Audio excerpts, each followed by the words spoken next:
Alors ce soir, on va regarder quelques principes d'interprétation. Et le premier, c'est que les écrits bibliques ne s'adressent pas tous directement à nous. Alors, c'est une erreur de s'approprier les textes directement. Donc, la révélation est là, les lecteurs sont là, mais faut pas faire une flèche directement à nous. Il n'y a aucune épître dans la Bible qui a été adressée à Daniel Durand ou à l'Église réformée baptiste de Drummondville. Les textes ont été écrits à des personnes. Ce sont les premiers destinataires. Et lorsque nous lisons les textes bibliques, nous devons tenir compte de cela. Nous, les lecteurs, recevons ces écrits, mais en considérant que nous ne sommes pas les premiers destinataires. Notre tâche consiste à comprendre ce que le texte voulait dire au premier destinataire. Ce n'est qu'après avoir fait cet exercice que nous pouvons tirer les principes qui s'adressent à nous. Parfois, il n'y aura pas de différence entre ce qu'un texte voulait dire au premier destinataire et ce qu'il doit nous dire. Par exemple, lorsque Paul écrit à Timothée, car il y a un seul Dieu et aussi un seul médiateur entre Dieu et les hommes, le Christ Jésus homme. Alors, ce qui est dit ici, c'est encore vrai en 2023. Peu importe quel chrétien lit ça, ça le concerne directement. Autrement dit, la portée ne change pas en fonction du lecteur. Par contre, dans le même épître, nous lisons, ceux qui pêchent, reprends-les devant tous, afin que les autres aussi en aient de la crainte. Alors, j'ai connu un homme qui se levait durant la prédication pour critiquer le pasteur parce que selon lui, le pasteur avait dit une fausseté dans sa prédication. Et le gars faisait ça assez souvent. Et quand il m'a raconté cela, en fait, il s'en vantait. Je lui ai dit que je ne pouvais pas approuver cela. Et il m'a cité le verset qui est à l'écran pour justifier ce qu'il faisait. Alors, je lui ai répondu que Paul s'adressait à un pasteur, Timothée. Paul n'a jamais écrit cela à une église entière. Paul ne dit pas à Timothée qu'un ancien qui pêche doit être pris devant tous, peu importe par qui. Il dit que ce doit être lui, Timothée, berger de l'Église, qui doit reprendre. C'est à lui à le faire. Paul utilise un impératif présent, la deuxième personne du singulier, quand il dit reprends-les devant tous. Mais on doit toujours considérer que nous ne sommes pas les premiers destinataires. Je vous ai déjà raconté, je pense, il y a un bout de temps, qu'à notre première église, il y a un couple qui est arrivé à un moment donné.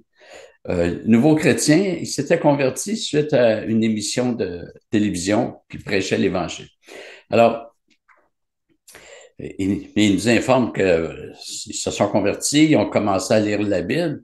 Donc, ils ont commencé à lire Genèse, puis ils arrivent au chapitre 17, puis ils voient la circoncision. Alors, ils prennent rendez-vous pour que leur fils se fasse circoncire.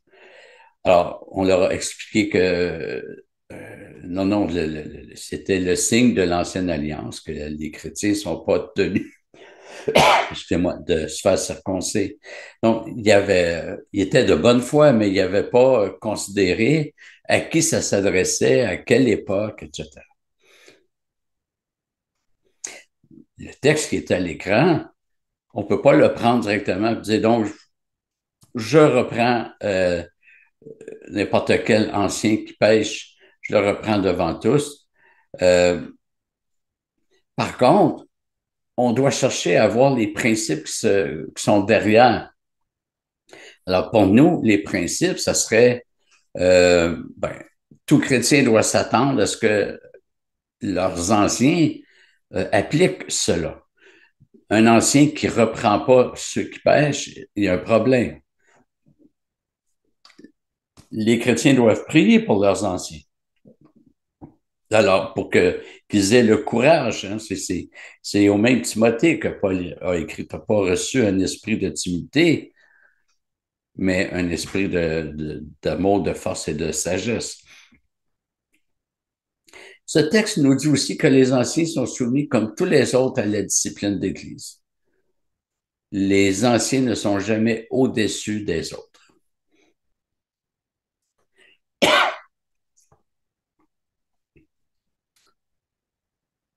Alors, oui, c'est important de prier pour que les anciens mettent en pratique et aient le courage d'appliquer la parole. Et on voit Paul qui demande aux chrétiens de prier pour lui, aux Romains, aux Éphésiens, aux Colossiens, aux Thessaloniciens, et aussi l'auteur de l'Épître aux Hébreux. Il est demandé de prier pour les dirigeants. Donc, prier pour que nous ne tombions pas dans des péchés, hein, pour pas qu'on ait à être pris devant tous. Donc, prions pour les anciens pour qu'ils puissent bien paître et bien protéger l'Église. Donc, notre interprétation, elle est importante. Et il y a des règles d'interprétation. Ces règles ne sont pas définies par les théologiens, mais par la Bible elle-même. Les mots sont importants. Ce n'est jamais une dénomination, une faculté, une famille d'Église à décider des règles d'interprétation. Ce serait très problématique que le Seigneur nous ait donné sa parole sans nous dire comment nous devons l'interpréter. Alors, on va voir un autre principe d'interprétation. Ce principe, c'est que c'est la Bible qui interprète la Bible. Nous avions vu que la création ne peut trouver son sens par elle-même. La création révèle Dieu, mais c'est limité. Elle a besoin de la révélation spéciale, de la parole de Dieu pour trouver son sens. Donc, la révélation n'est pas suffisante, autosuffisante, mais c'est une révélation qui doit être complétée et interprétée par la révélation spéciale, par l'Écriture. La Bible, au contraire, s'interprète par elle-même. Euh, c'est dans la pensée catholique, la pensée des témoins de Jéhovah et peut-être de d'autres groupes de dire euh, ben, ça prend une église infaillible pour interpréter la Bible. Alors, non, ça prend pas une église infaillible, ça prend des gens qui l'étudient, mais en respectant les règles d'interprétation. Ça signifie quoi interpréter? Ben, interpréter, c'est trouver le sens du texte. C'est pas nous qui donnons le sens au texte, c'est nous avons à le découvrir. Interpréter la Bible ne consiste pas à décider du sens que les textes ont, mais plutôt à découvrir, à reconnaître le sens que les textes ont en eux-mêmes.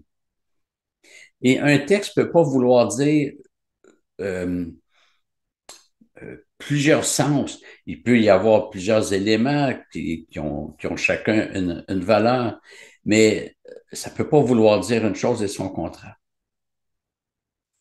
Donc, c'est uniquement par la Bible que nous pouvons interpréter la Bible. Par exemple, si on lit Genèse 2, 21, 23, alors l'Éternel Dieu fit tomber un profond sommeil sur l'homme qui s'endormit. Il prit une de ses côtes et referma la chair à sa place. L'Éternel Dieu forma une femme de la côte qu'il avait prise à l'homme et l'amena vers l'homme. Et l'homme dit, cette fois, c'est l'os de mes os, la chair de ma chair, c'est elle qu'on appellera femme, car elle a été prise de l'homme. Alors, ce texte me dit que l'homme voit sa femme comme une partie de lui-même, mais je ne peux pas aller vraiment plus loin si je ne regarde pas le reste des Écritures. Comment ce texte-là a été interprété et comment l'interpréter nous-mêmes? Alors, Paul vient nous aider. Il reprend le fait qu'Ève a été tirée d'Adam pour en faire une application. L'homme ne doit pas se voiler la tête puisqu'il est l'image et la gloire de Dieu, tandis que la femme est la gloire de l'homme. En effet, Remarquez, en effet, crée un lien avec ce qui vient d'être dit et ce qui va suivre. L'homme n'a pas été tiré de la femme, fait référence à fait que la femme a été créée à partir d'une côte d'Adam. L'homme n'a pas été tiré de la femme, mais la femme a été tirée de l'homme. Et l'homme n'a pas été créé à cause de la femme, mais la femme à cause de l'homme.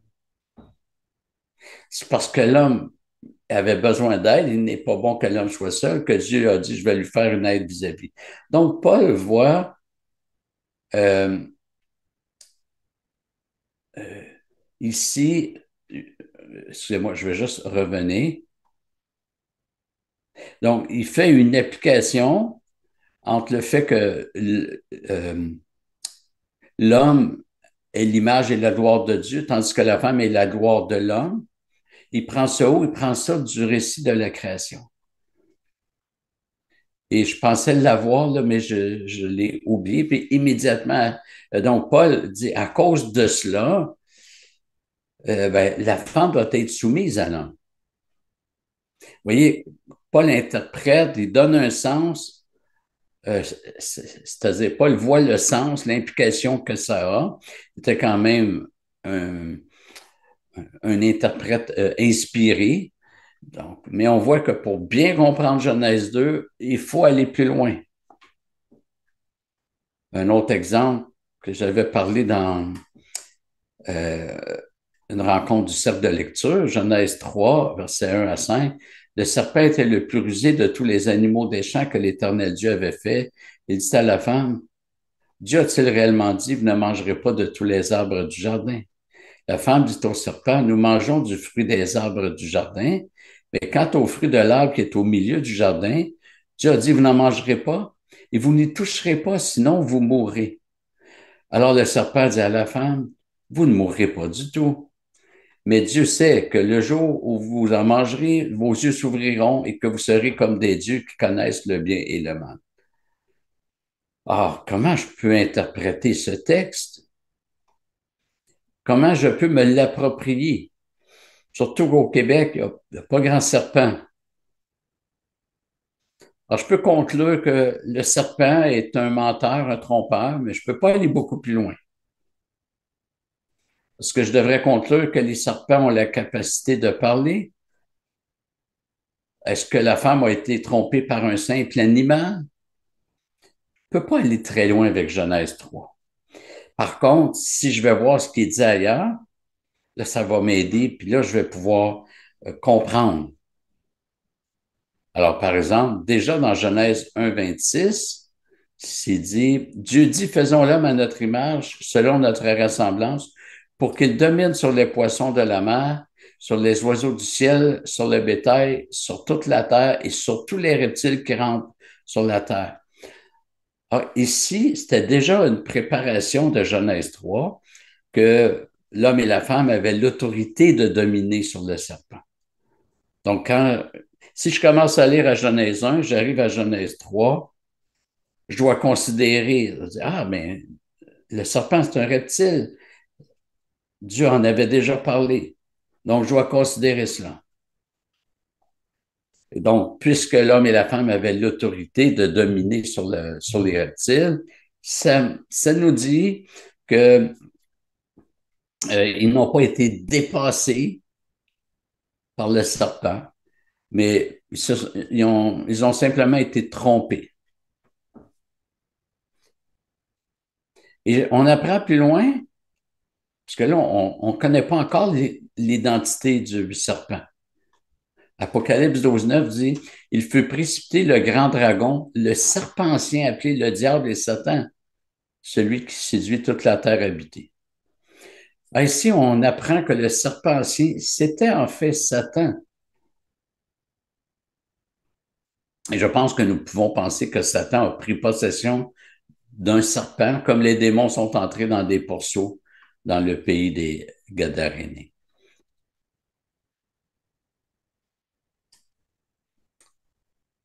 Donc, c'est la Bible qui interprète la Bible. Et il y a tellement de richesse quand on fait les bons liens dans l'Écriture.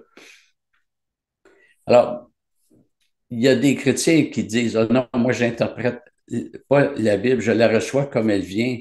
Je suis désolé, on est tous des interprètes de la Bible. On a tous un travail à faire pour l'étudier. Et c'est à partir d'elle-même qu'on va comprendre. Ça ne veut pas dire qu'on ne peut pas utiliser d'outils, que le contexte social n'est pas important. La Bible a été donnée dans un contexte particulier, elle n'est pas désincarnée, mais le sens des textes nous vient de la Bible.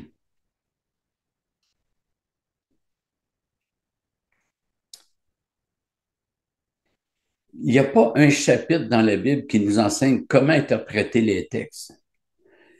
On apprend cela plutôt en observant comment un auteur en interprète un autre. Parce que les auteurs bibliques se citent entre eux.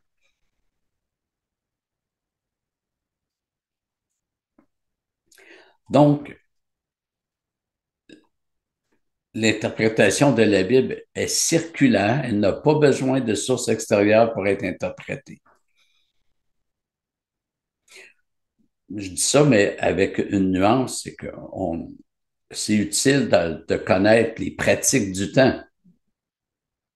Amar Jabella nous avait donné l'exemple de cette prostituée qui jette son parfum aux pieds de Jésus, même plus littéralement sur ses pieds.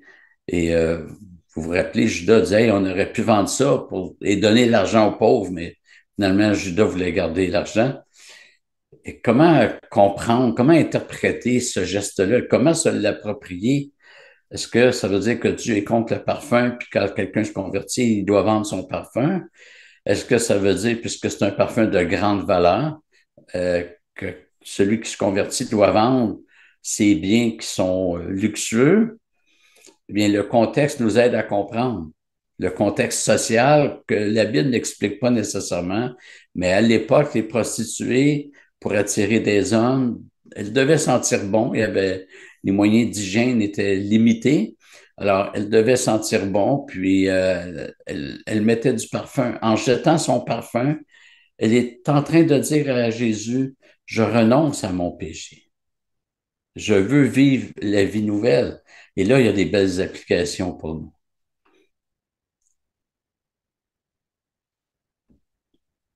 Un autre texte, dans Exode 25:8, Dieu dit, ils me feront un sanctuaire et je demeurerai au milieu d'eux. Alors, dans le contexte d'Exode 25, c'est le tabernacle. C'est-à-dire, le mot tabernacle peut être traduit aussi par tente. Bref, c'est une construction portable et démontable que, que Dieu avait demandé à Moïse pour servir de lieu de culte. Donc, le Seigneur dit aux Israélites de lui faire un sanctuaire et il ajoute qu'il demeurera au milieu d'eux. Alors, ce texte, si je le lis bêtement, je vais dire, ben, si je veux que Dieu demeure au milieu de moi, il faut que je fasse un sanctuaire. Ça serait bête comme interprétation.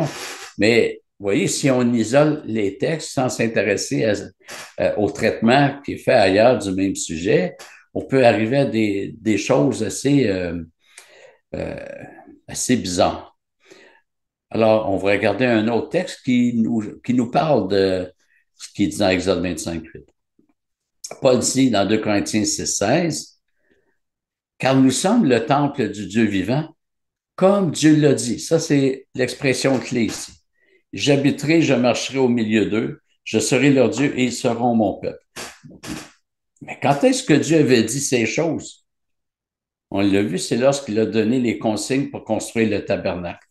J'ai noté Exode, mais il y a d'autres textes aussi dans Lévitique. Avec ce que Paul dit, nous pouvons voir que le tabernacle, et c'est la même chose pour le temple qui sera construit à Jérusalem, préfigurait l'Église, véritable temple de Dieu. C'est ce que Paul dit. Il dit, car nous sommes le temple du Dieu vivant, comme Dieu l'a dit. Alors, ce que Dieu avait dit, il l'avait dit à travers une préfiguration qui était le tabernacle. Mais ce n'était pas le sens plein de ce que Dieu, de sa pensée. C'était l'Église qui avait en tête. Et donc, ça nous dit que le tabernacle puis le temple, c'est terminé. On n'est plus à l'ère des ombres, mais on est dans la réalité. Donc, on a ici une clé d'interprétation sur le temple. Et en passant, j'ai pas besoin que les apôtres ou Jésus reprennent tous les textes de l'Ancien Testament où il est question du tabernacle ou du temple. J'ai la clé d'interprétation qui veut que le temple a été remplacé, le temple de Pierre à Jérusalem a été remplacé par l'Église. On est passé de l'ombre à la réalité. Et même si les apôtres n'interprètent pas tous les textes qui parlent du temple, j'ai la clé d'interprétation pour l'ensemble des textes qui parlent du temple. Voilà, on va s'arrêter ici. Merci de votre attention.